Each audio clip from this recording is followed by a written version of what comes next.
15,000 రూపాయలు ఇస్తూ ఉన్నారు. ఇలాగా పెన్షన్ల విషయం, పెన్షన్లు తీసుకుంటే నువ్వు చెప్పి పెన్షన్లు పెంచుతామని ప్రజలను మోసం చేసి 250 పెంచితే అదే పెన్షన్లు మా ప్రభుత్వం ఎన్డీఏ ప్రభుత్వం 1వ తారీఖు అక్కడున్న ఎమ్మెల్యేలు అయితే మీ మంత్రులు అయితే మీ వాళ్ళు ప్రజల వద్దకు వెళ్ళి 1వ తారీఖే వాళ్ళకి పెన్షన్లు ఇచ్చే పరిస్థితి ఈ ప్రభుత్వంలో ఎన్డీఏ ప్రభుత్వం హామీలో నిలుపుకున్న మాట. ఒకేసారి 4,000 రూపాయలు పెన్షన్ ఇవ్వడమే కాకుండా వికలాంగులకి 6,000 రూపాయలు, అలాగే డయాలసిస్ పేషెంట్స్కి 10,000 రూపాయలు, అలాగే ఫుల్ బెడ్ రిడన్ పేషెంట్స్కి 15,000 రూపాయలు పెన్షన్లు ఇచ్చిన ఘనత ఎన్డీఏ ప్రభుత్వందని మేము తెలియజేస్తున్నాం. రైతుల రుణమాఫీ, రైతుల గురించి నీకు మాట్లాడే నైతిక హక్కు ఉందా? రైతు గురించి ఎప్పుడన్నా నువ్వు ఆలోచించావా? రైతుకి ఏం చేయాలా? వాళ్ళకి సబ్సిడీలు ఎలా ఇవ్వాలా? వాళ్ళకి ఎరువులు ఎలా ఇవ్వాలా? వాళ్ళకి ఉచిత కరెంట్, ఇవన్నీ ఎప్పుడన్నా నువ్వు ఆలోచించావా రైతు గురించి?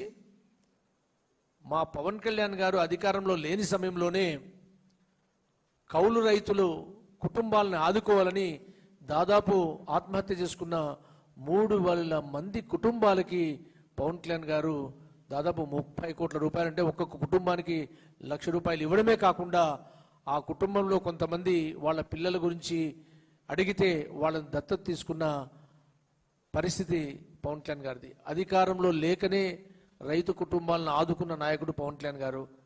అలాగే నువ్వు ఆ రోజు కేంద్రం ఇచ్చిన డబ్బుని 1 రూపాయి కూడా నువ్వు యాడ్ చేయకుండా ఆ డబ్బుని రైతులకు ఇచ్చి నీ ఖాతాలో వేసుకొని నువ్వు ఇచ్చినట్టు చూపించుకున్నావు. అదే మా ప్రభుత్వం రైతులకు 20,000లో 6,000 రూపాయలు కేంద్రం ఇస్తే 14,000 రూపాయలు విడతల వారీగా రైతులకు ఇస్తున్న ప్రభుత్వం మా ఎన్డీఏ ప్రభుత్వం, మా ముఖ్యమంత్రి వర్యులు, మా ఉప ముఖ్యమంత్రి వర్యులు. రైతులకు నీ సమయంలో ఏ రోజైనా పంట కొనిన దాఖలాలు ఉన్నాయా? వైఎస్ఆర్సీపీ ప్రభుత్వంలో, నీ ప్రభుత్వంలో జగన్మోహన్ రెడ్డి గారు మీరు చూడాలి, మాటలు మాట్లాడేటప్పుడు మన ఎంత మాటల్లో నిజమని ప్రజలు చెవుల్లో పూలు పెట్టుకోలేదు. ఆ కాలంలో నువ్వు నీ మీటింగ్ అంటే ఒక లారీ ఫ్లవర్స్ తెప్పించి ప్రజలందరూ చెవుల్లో పెట్టి మాట్లాడేవాడివి, ఎందుకంటే నీ మాటలన్నీ చెవులో పూలు పెట్టే మాటలు కాబట్టి.